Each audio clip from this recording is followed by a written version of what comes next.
menjelaskan hasil diskusi kami tentang dampak korupsi terhadap pertahanan dan keamanan dalam mata kuliah Pendidikan Budaya Anti Korupsi, dan sebagai dosen pengampu yaitu Dr. Randa Debbie Christine Rende, MSI, dan perkenalkan saya dari kelompok 6 Ruri Plantu. Saya Gracia Sambur. Saya Disini Loble. Dan kami akan menjelaskan hasil diskusi kami. Korupsi di bidang pertahanan dan keamanan belum dapat disentuh oleh agen-agen pemberantas korupsi. Dalam bidang pertahanan dan keamanan, peluang korupsi, baik uang maupun kekuasaan, muncul akibat tidak adanya transparansi dalam pengambilan keputusan di tubuh angkatan bersenjata dan kepolisian dalam pengambilan keputusan, tidak berdayanya hukum saat harus berhadapan dengan oknum TNI Polri yang seringkali berlindung di balik institusi pertahanan dan keamanan. Tim peneliti dari Lembaga Ilmu Pengetahuan Indonesia yang dipimpin oleh Dr. Indria Sumego mencatat 4 kerusakan yang terjadi di tubuh ABRI akibat korupsi. Secara informal, material anggaran pemerintah untuk menopang kebutuhan angkatan bersenjata amatlah kecil karena ABRI lebih mementingkan pembangunan ekonomi sosial. Ini untuk mendapatkan legitimasi kekuasaan dari rakyat bahwa ABRI memang sangat peduli pada pembangunan dan kesejahteraan. Perilaku bisnis, perwira militer, dan kolusi yang mereka lakukan dengan para pengusaha keturunan Cina dan asing ini menimbulkan ekonomi biaya tinggi yang lebih banyak, memudarnya daripada manfaatnya bagi kesejahteraan rakyat dan prajurit secara khusus. Orientasi komersial pada sebagian perwira militer ini pada gilirannya juga menimbulkan rasa iri hati perwira militer lain yang tidak memiliki kesempatan yang sama. Karena itu, demi menjaga hubungan perusahaan negara atau ABRI milik ABRI memberikan sumbangsi pada mereka yang ada di lapangan. Kerawanan Hamkasnas karena lemahnya alutsista. Indonesia adalah negara nomor 15 terluas di dunia dengan luas daratan, keseluruhan, dan lautan. Indonesia terbentang antara 6 derajat garis lintang utara sampai 11 derajat garis lintang selatan. Wilayah Indonesia terbentang sepanjang 3.977 mil antara Samudra Hindia dan Samudra Pasifik. Saat ini seringkali mendapatkan berita dari berbagai media tentang bagaimana negara lain begitu mudah menerobos batas wilayah negara Indonesia, baik darat, laut maupun udara, karena masih sangat lemah dengan sistem pertahanan dan keamanan yang ada di Indonesia.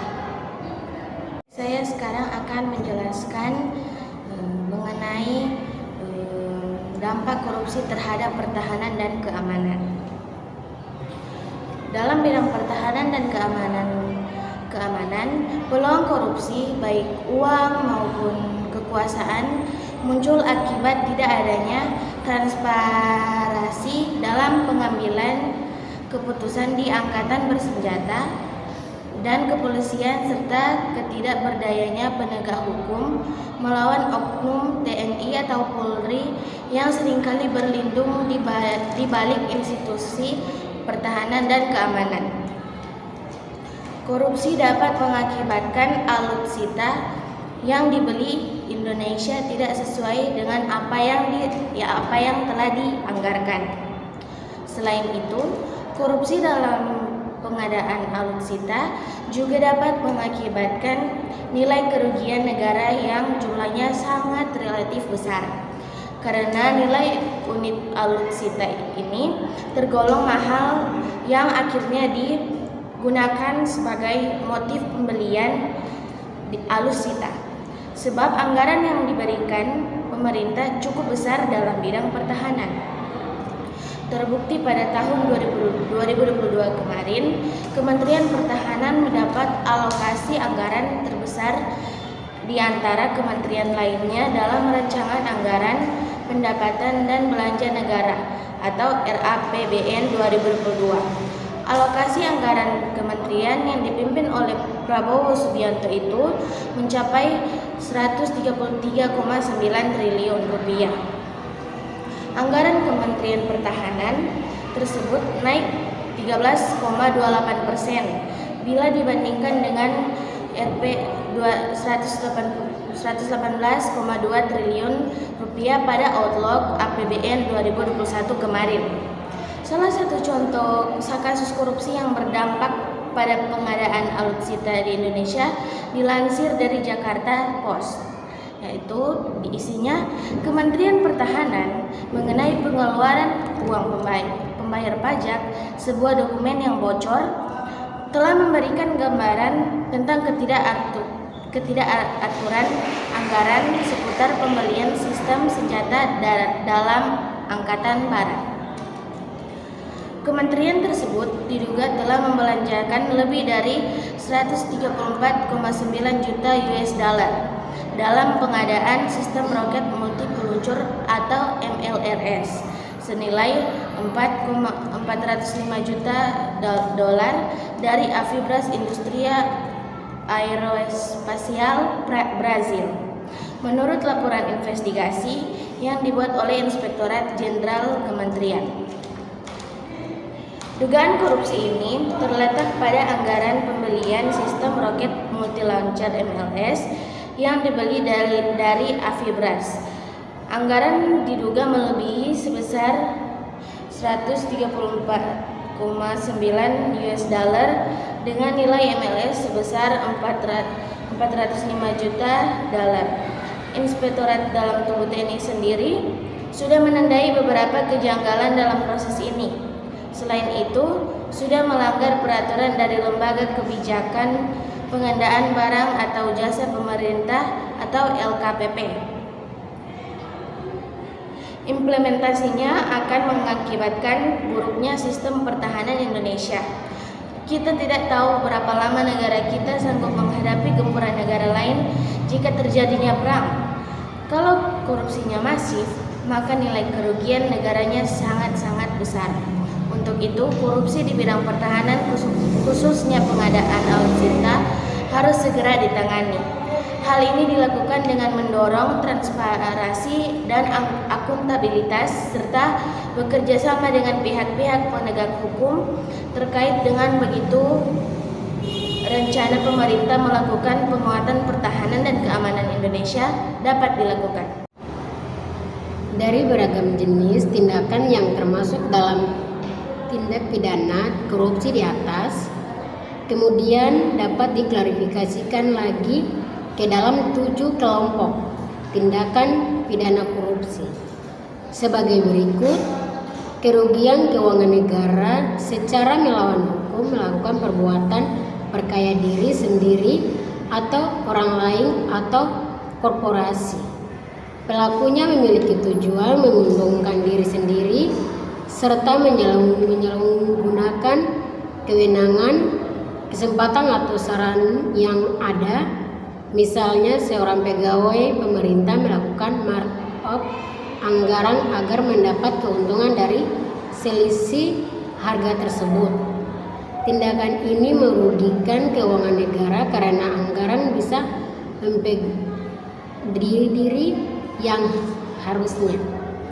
Suapan menyuap, memberi atau menjanjikan sesuatu kepada aparatur sipil negeri, penyelenggara negara, hakim atau anggota dengan maksud supaya berbuat sesuatu atau tidak berbuat sesuatu dalam jabatannya. Suap menyuap bisa terjadi antara pegawai maupun pegawai dengan pihak lain. Suap antara pegawai misalnya dilakukan untuk memudahkan kenaikan pangkat atau jabatan. Sementara suap dengan pihak luar misalnya ketika pihak swasta memberi suap kepada pegawai pemerintah agar dimenangkan dalam proses tender. Pengelapan dalam jabatan. Tindakan dengan sengaja mengelap uang atau surat berharga atau melakukan pemalsuan buku-buku atau daftar-daftar yang khusus untuk memeriksa administrasi. Contoh pengelapan dalam jabatan: penegak hukum merobek dan menghancur barang bukti suap untuk melindungi pemberi suap. Pemerasan.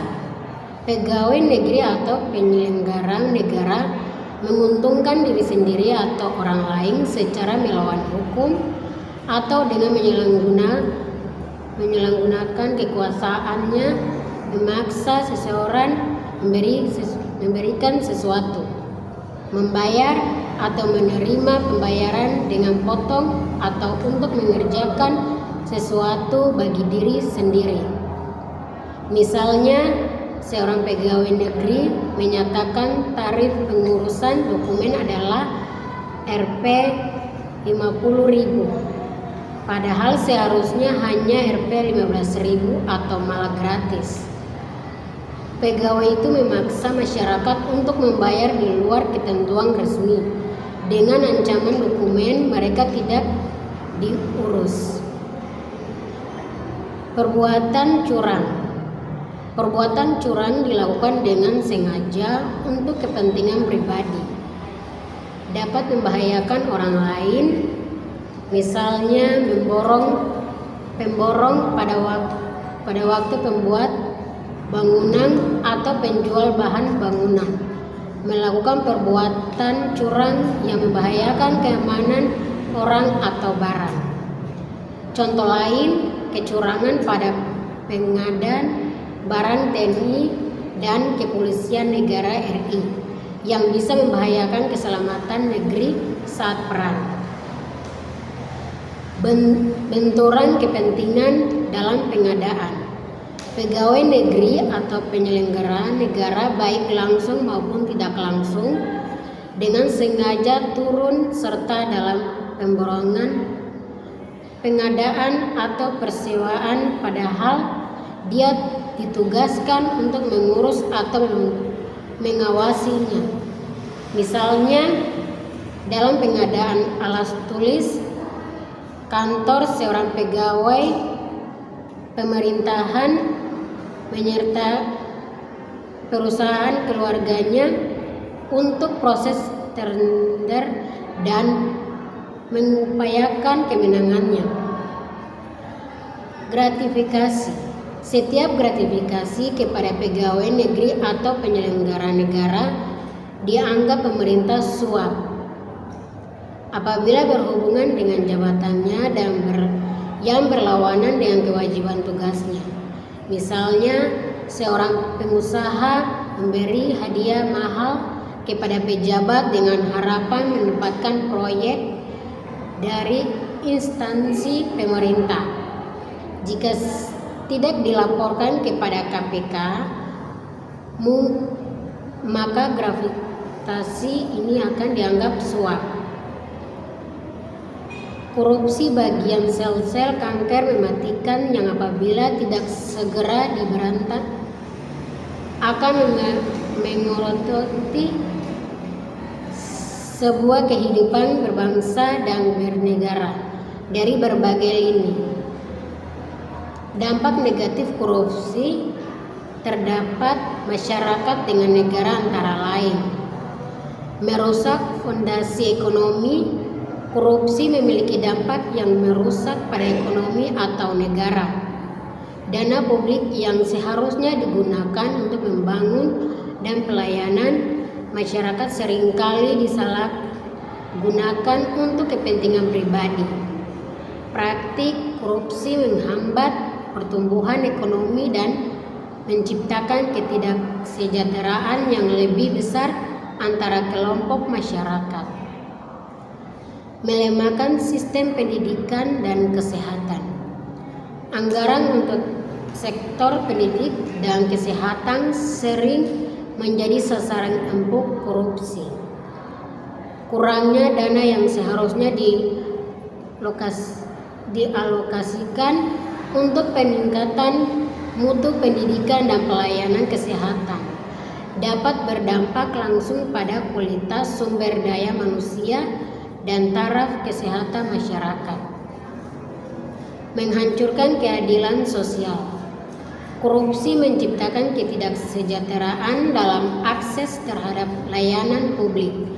Masyarakat yang kurang mampu seringkali menjadi korban utama, sementara elite koruptor memperoleh fasilitas dan keistimewaan tanpa batas.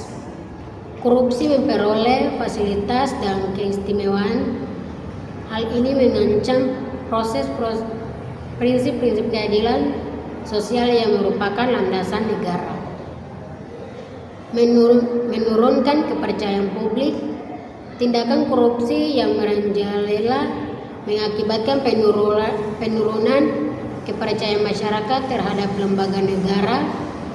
Korupsi menciptakan citra negatif terhadap pemerintah dalam lembaga-lembaga publik, mengerus fondasi kepercayaan publik yang merupakan aspek vital dalam menjaga stabilitas negara.